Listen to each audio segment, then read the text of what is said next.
A puppy stood on the yellow line, too small for the highway and too scared to move, while the whole world came rushing toward him in headlights.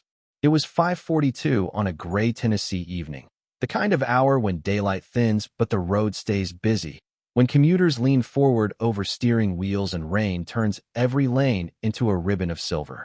Highway 64 outside Chattanooga hissed under wet tires. Brake lights glowed red through the mist. Horns rose and fell in sharp bursts, not cruel, just frightened, impatient, human.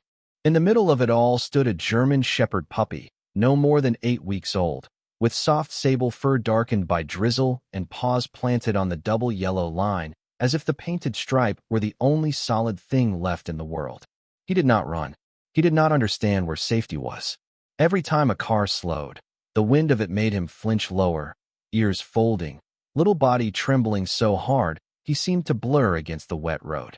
Staff Sergeant Daniel Hayes saw him just as traffic began to bend around the danger. Daniel was 34, a white U.S. Marine with close-cut brown hair, broad shoulders, and tired hazel eyes that still scanned every room, every street, every silence as if responsibility had never released him. He wore a dark field jacket over a plain charcoal shirt, jeans, and old boots with dried mud along the soles from the Veterans Center parking lot he had left 30 minutes earlier. He was driving his father's old pickup back toward a small house near Cleveland, Tennessee, telling himself he would eat something, sleep if he could, and not think about the names that came back whenever rain hit metal. Then he saw the puppy. Daniel's hand moved before the rest of him caught up. Hazard lights. Slow brake. Truck angled just enough to warn the lane behind him without blocking the whole road. The old Marine rhythm rose in him, quiet and exact. Assess. Signal. Move. Do not freeze. But beneath the training came another sound, older and heavier. The ticking clock he carried from a mission years ago, a moment when he had believed 1 second might have changed everything. Not again. The words did not leave his mouth, but they filled his chest. He stepped out into the rain with one palm raised toward the nearest driver, calm but firm, then turned toward the puppy. "Stay still, little one," he said, voice low enough not to frighten him. "I am coming to you." The puppy looked at him with wide amber eyes, too scared to trust, too tired to flee. Behind Daniel, cars slowed in uneven waves. Someone honked. Someone shouted from inside a rolled-down window. Daniel heard none of it clearly.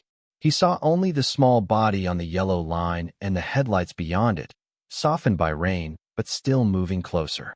Then, from the grass beyond the shoulder, another figure appeared.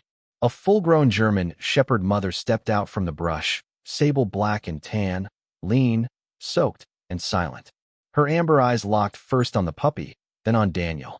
She did not bark. She did not charge.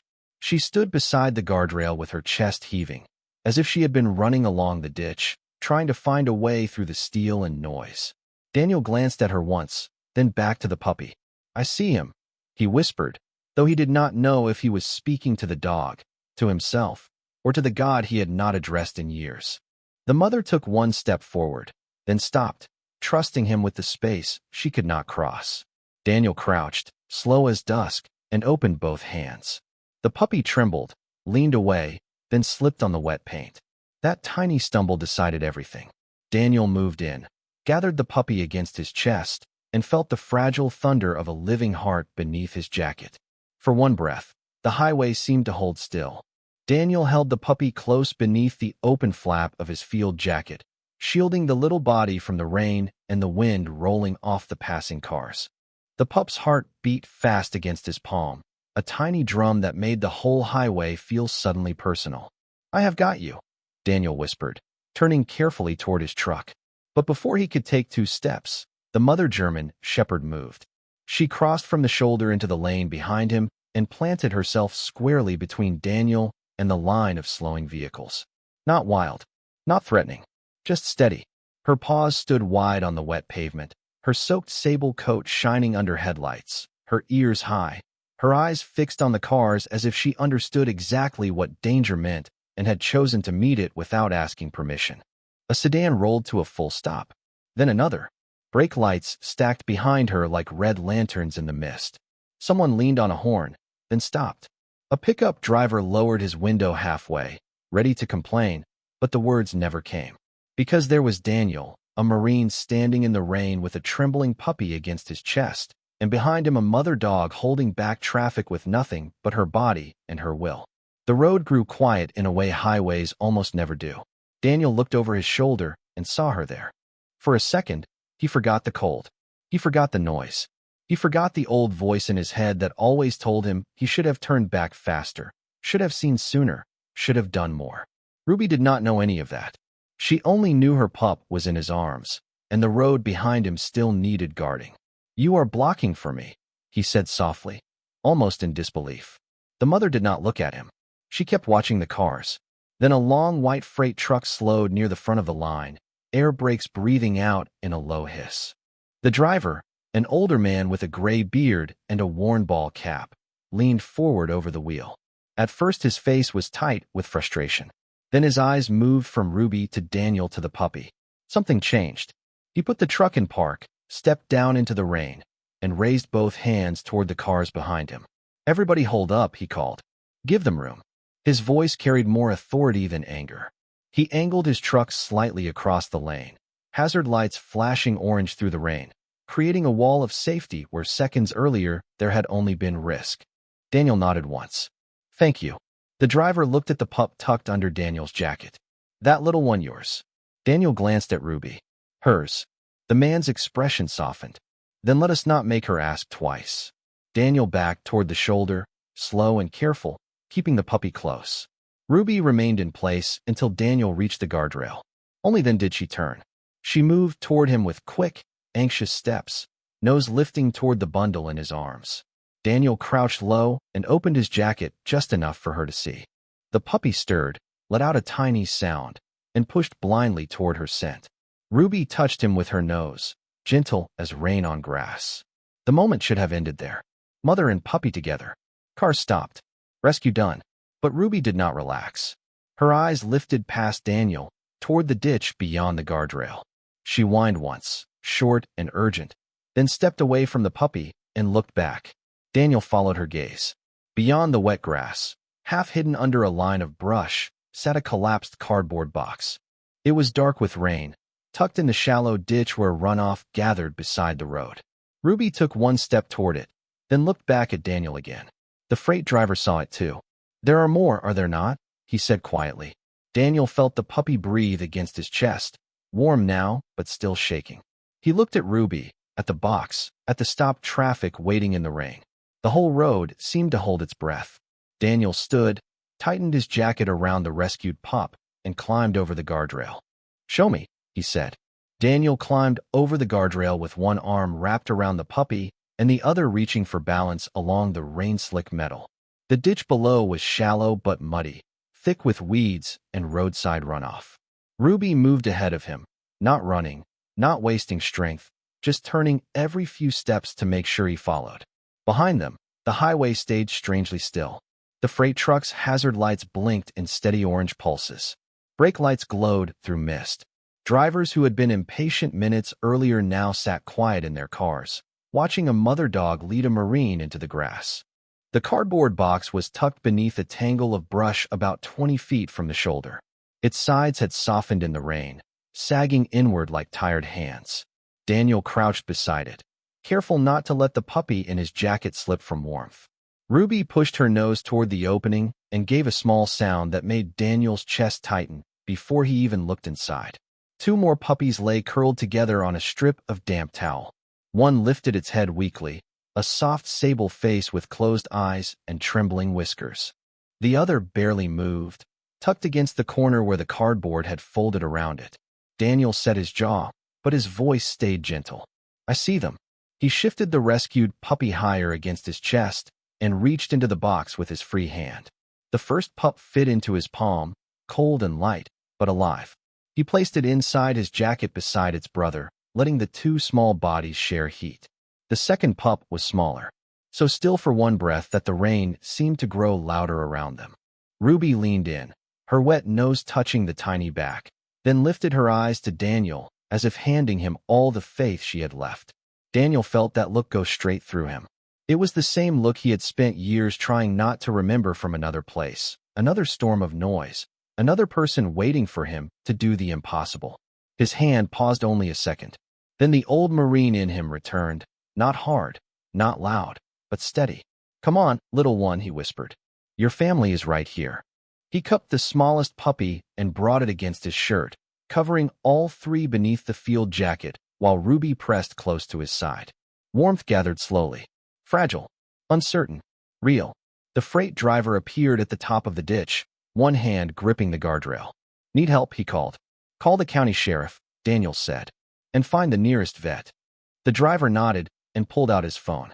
"Name is Frank Doyle," he said, already dialing. "I haul this road twice a week.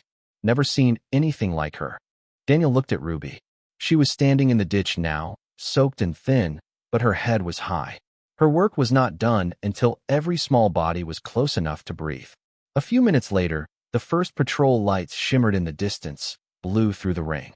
Deputy Laura Bennett arrived with controlled urgency, parking behind the freight truck and stepping out in a tan rain jacket. She took in the scene quickly, the stopped traffic, the mother dog, Daniel in the ditch with 3 puppies under his jacket. "Everyone all right?" she asked. Daniel looked down as the smallest pup gave the faintest shiver against his ribs. It was not much. It was everything. "They need warmth and a veterinarian," he said. Laura nodded, already speaking into her radio. Ruby moved closer to Daniel's knee and finally let herself sit in the wet grass. Her body trembled now that the danger had paused. Daniel lowered one hand to her head, fingers resting between her ears. She did not flinch. She only leaned into him, just enough to say she understood. The highway began to breathe again around them, but slower this time. Quieter, as if every driver there had learned, if only for a moment, that even the busiest road in Tennessee could stop for something small. Deputy Laura Bennett moved with the calm precision of someone who had spent years making bad roadside moments less frightening. She placed 2 orange cones behind Frank Doyle's freight truck, spoke briefly to the line of waiting drivers, and kept one hand lifted in a steady signal that said patience was part of the rescue now. Daniel stayed in the ditch with Ruby pressed beside him and 3 puppies tucked beneath his jacket, their small bodies slowly warming against his chest. Rain slid from the brim of Laura's hat as she crouched near him. "Dr. Rachel Moore is 5 miles out," she said. "Her clinic is open late for farm calls. She is ready for them." Daniel nodded, but his eyes were on the smallest puppy, the one whose shiver came and went like a candle in wind. Ruby watched the same place, her muzzle close to the edge of Daniel's jacket. "She belongs to anyone?" Laura asked quietly. Daniel looked at Ruby's thin frame, the mud along her paws, the tired courage in her amber eyes. "Not anyone who showed up for her." Frank climbed down from the shoulder, carrying a clean, moving blanket from his cab. "Figured this might help," he said, softer now than when he had first stepped from the truck.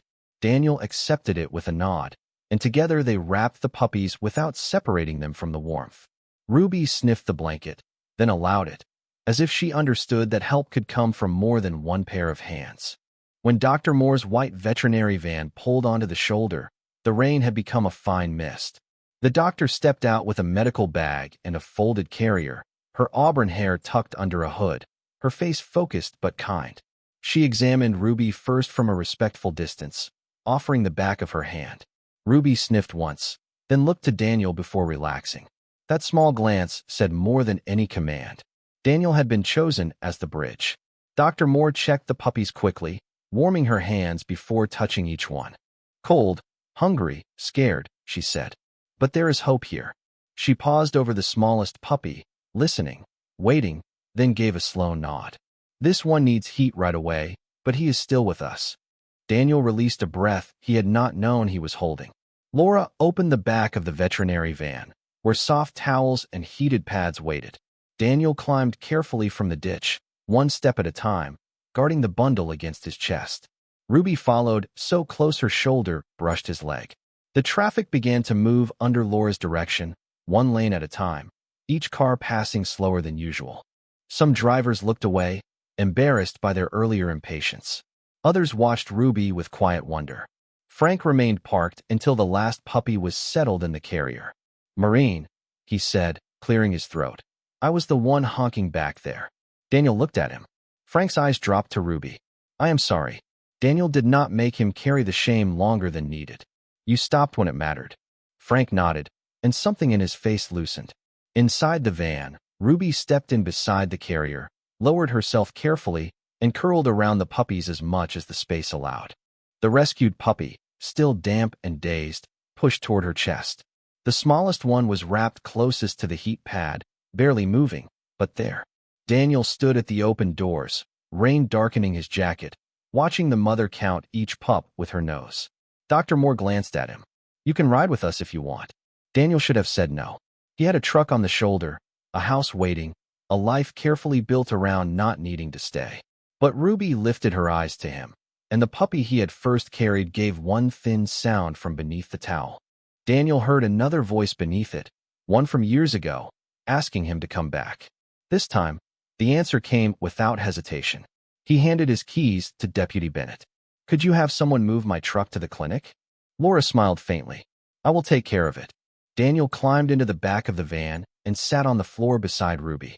As the doors closed and the van pulled away from Highway 64, the mother dog rested her head on his boot. It was not a thank you. It was trust. And for Daniel Hayes, that was heavier, holier, and harder to deserve. The veterinary clinic sat on a narrow road just outside Cleveland, Tennessee, with a gravel lot, a green porch light, and windows glowing warm against the evening mist. Dr. Rachel Moore drove straight to the back entrance, where a tech was already waiting with towels pulled fresh from a dryer and a small heated kennel prepared near the exam room. Daniel stepped out of the van carefully, his boots hitting the wet gravel, while Ruby stayed close enough that her shoulder brushed his knee. She would not leave the carrier. Not until every puppy was lifted inside. Dr. Moore seemed to understand without being told. Bring them together, she said. We do not separate a mother who has fought that hard. The words landed in Daniel's chest with a weight he did not expect. Inside, the clinic smelled of clean floors, warm cotton, and animal food. Rain ticked softly against the windows. The puppies were placed beneath a heat lamp on layered towels, their small bodies pressed near one another, while Ruby lowered herself beside them with a weary sigh. Her ribs rose and fell under her damp coat. Her eyes followed every movement of the doctor's hands, but she did not growl. Daniel stood nearby, soaked, tired, and silent, his field jacket still carrying the shape of where the puppies had been tucked against him. Dr. Moore checked Ruby's paws, her temperature, her gums, then worked through the puppies one by one. The little roadside explorer is stronger than he looks, she said, nodding toward the puppy Daniel had first carried. Curious enough to get into trouble, lucky enough to be found. Daniel looked down at him. The puppy had pushed his nose into the fold of Daniel's jacket where it lay over a chair, kneading weakly at the fabric as if the jacket had become part of the rescue. Scout, Daniel said before he realized he had spoken. Dr. Moore glanced up. That his name? Daniel watched the puppy settle, finally still. Seems like it. The smallest pup remained under extra warmth, wrapped in a small towel with only its face showing. Dr. Moore's expression stayed gentle but focused. She did not make promises. She only worked. Daniel recognized that kind of mercy, the kind that does not speak too soon. Hours passed in the slow language of care.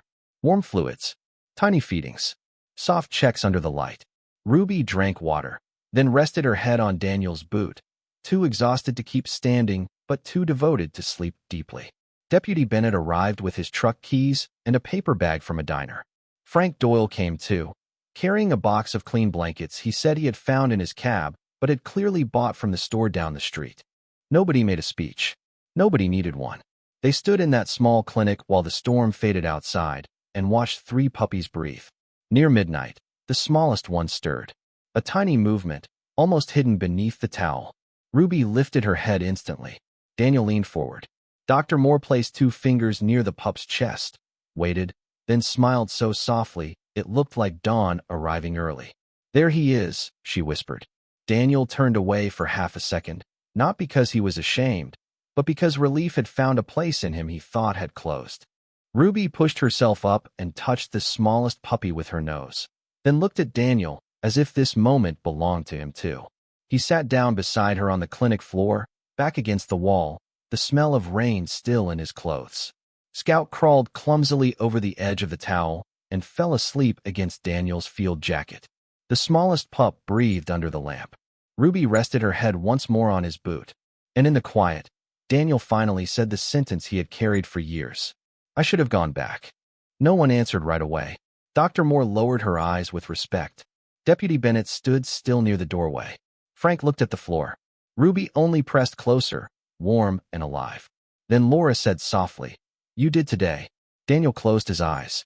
Outside, traffic moved somewhere far away, but here, for this one night, nothing was rushing anymore. Morning came gently over Cleveland, Tennessee, pale and gold through the clinic windows, touching the floor in long, quiet strips. Daniel woke with his back against the wall and Ruby's head still resting across his boot. For a few seconds, he did not move. He listened first. The soft hum of the heat lamp, the low breath of the mother dog, the tiny restless sounds of 3 puppies tucked together in warmth. Scout had managed to crawl halfway onto Daniel's folded field jacket during the night, his little paws buried in the fabric as if he had claimed it. The smallest puppy, the one everyone had watched in silence, was breathing steadily now beneath the towel. Not strongly, not loudly, but steadily.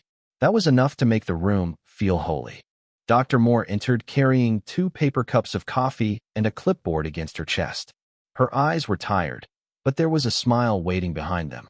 They made it through the night, she said. Daniel looked at Ruby. Her ears lifted at the sound of the doctor's voice, then relaxed when nothing in the room felt urgent. All of them, he asked. All of them.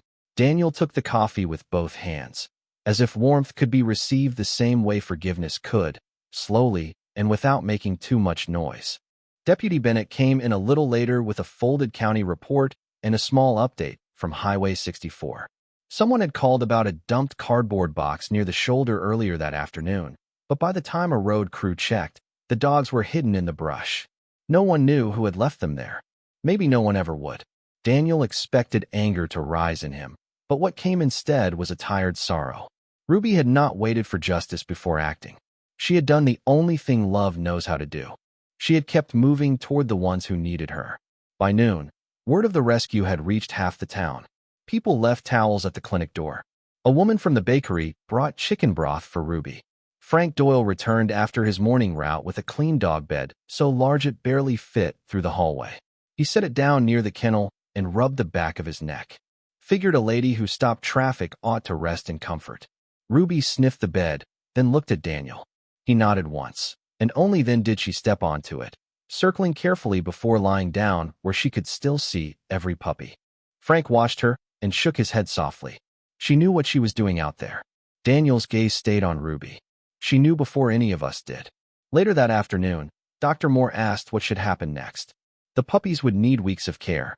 Ruby would need food, rest, follow-up visits, and someone patient enough to understand that trust can be slower than healing.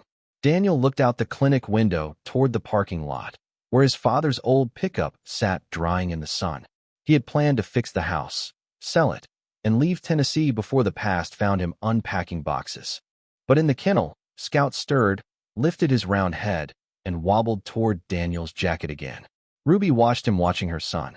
There was no plea in her eyes now, only recognition, as if she had already seen the road ahead and was waiting for him to catch up. Daniel swallowed, then looked at Dr. Moore. What would they need if they came home with me? The doctor studied him for a moment, not surprised, only careful. Space, time, a fenced yard, frequent visits, more patience than sleep. Daniel almost smiled. I have a yard. Ruby's tail moved once against the bed. And patience? Laura asked from the doorway. Daniel looked down at Scout, then at the smallest puppy breathing under the light, then at Ruby, the mother who had stood between danger and everyone she loved. I can learn, he said.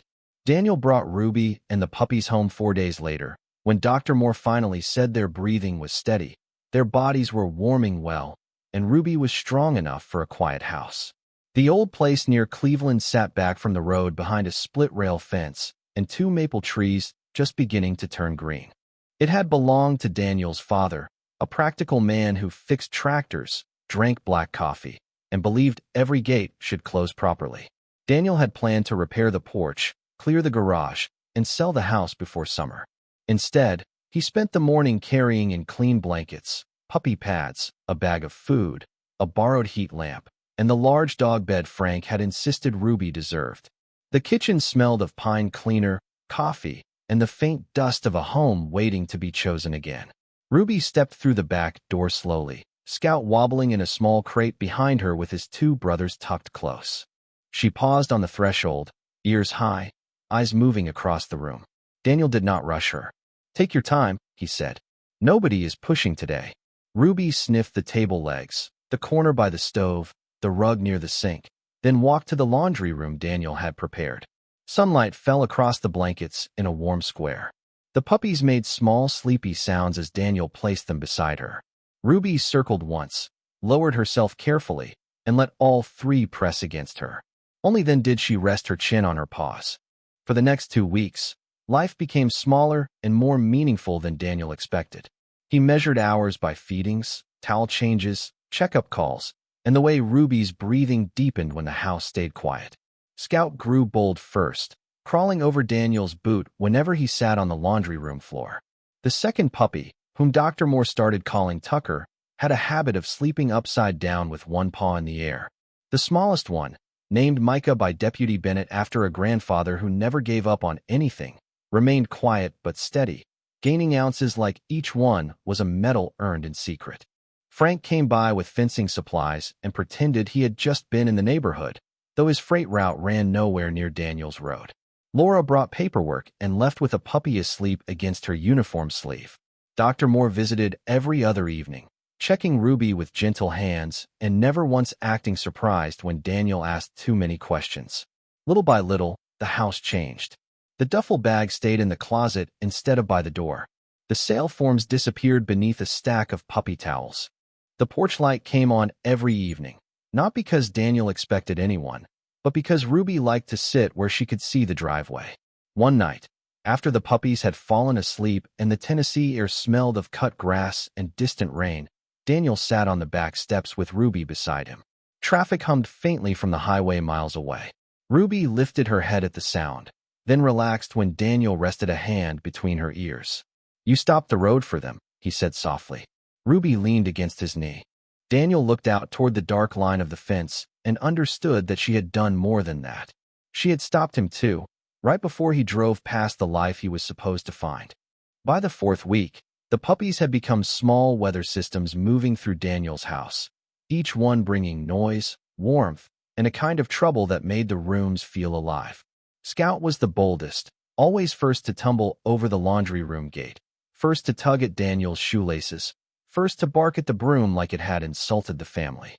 Tucker followed with clumsy joy, tripping over his own paws, and then looking surprised that the floor had betrayed him.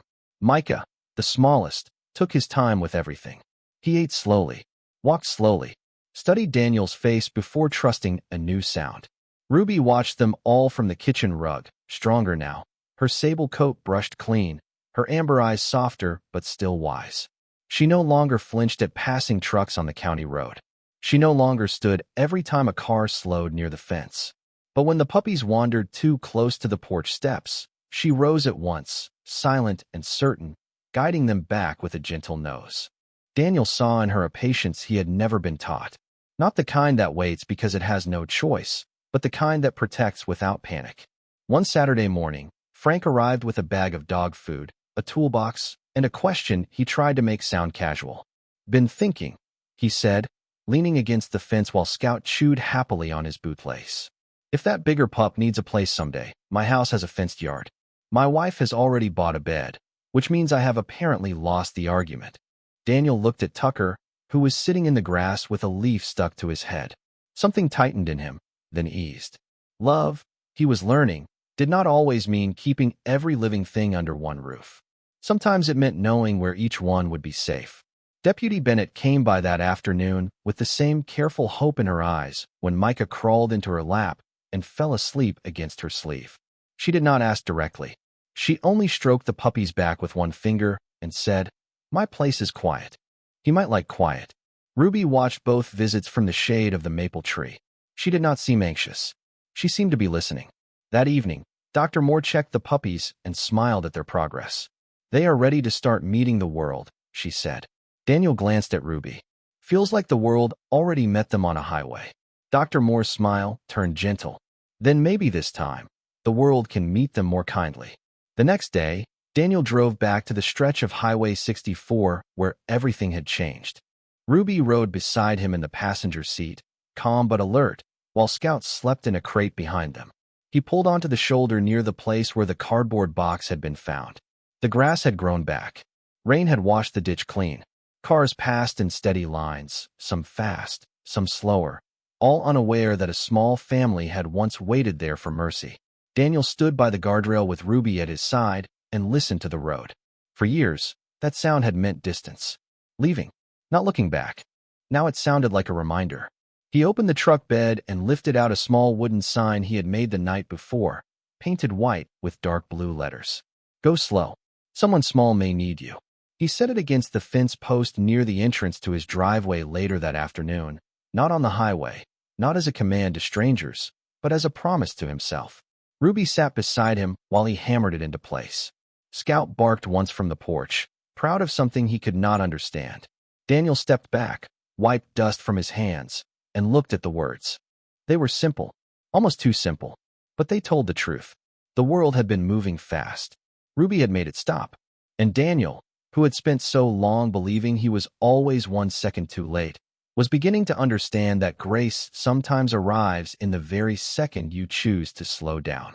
Summer settled over Daniel's place in slow golden layers, warming the porch boards, brightening the maple leaves, and turning the pasture beyond the fence into a soft green sea. Ruby healed into herself fully, no longer thin, no longer restless at every passing sound. Her sable coat shone in the morning light, and her amber eyes carried the calm authority of a mother who had crossed fear and found home on the other side. Scout stayed with Daniel, as everyone seemed to know he would. He grew into a sturdy, bright-eyed pup who followed the old Marine from the kitchen to the porch, from the porch to the fence, and from the fence back to the sign, as if guarding the words himself. Tucker went home with Frank and his wife, where he learned to ride proudly in the passenger seat of the freight truck when the route was local. Micah went with Deputy Bennett, whose quiet house became softer the day he arrived. Ruby watched each goodbye without panic, touching each pup once with her nose, then standing beside Daniel as the cars pulled away slowly down the gravel drive. She understood, somehow, that leaving was not always abandonment. Sometimes it was love finding more room. On the first clear Sunday after all 3 puppies had settled into their new lives, Daniel drove Ruby and Scout to Dr. Moore's clinic for a final check. Frank was already there with Tucker, and Deputy Bennett arrived minutes later with Micah bundled sleepily against her jacket. For a little while, the waiting room filled with pause, laughter, coffee, and the kind of reunion that asks nothing dramatic from the world except a safe place to happen. Dr. Moore checked them one by one, then looked at Daniel with a smile that said the story had become better than the fear that began it. They are all right, she said. Daniel looked down at Ruby, who sat close against his leg, and felt the words settle in him. All right, not untouched, not unchanged, but alive, safe, and moving forward. Later that evening, back at the house, Daniel sat on the porch steps while Ruby lay beside him and Scout slept across his boots. A car came down the county road, fast at first, then slower as it passed the white sign near the fence. Go slow. Someone small may need you. Daniel watched the brake lights soften in the distance. He did not know whether the driver had read the words or simply felt the quiet of the place. Maybe it did not matter. The road had slowed. That was enough. Ruby lifted her head and leaned it against his knee. Daniel rested his hand between her ears, feeling the steady warmth of the life that had stopped traffic, saved her pups, and somehow reached into the locked room of his own heart. He had spent years believing mercy was measured by the moments he failed to change. But now, in the Tennessee dusk, with crickets singing in the grass and Scout dreaming against his boots, he understood something gentler. Grace does not always arrive early. Sometimes it arrives exactly when one soul finally chooses to stop, turn back, and make room for another to live.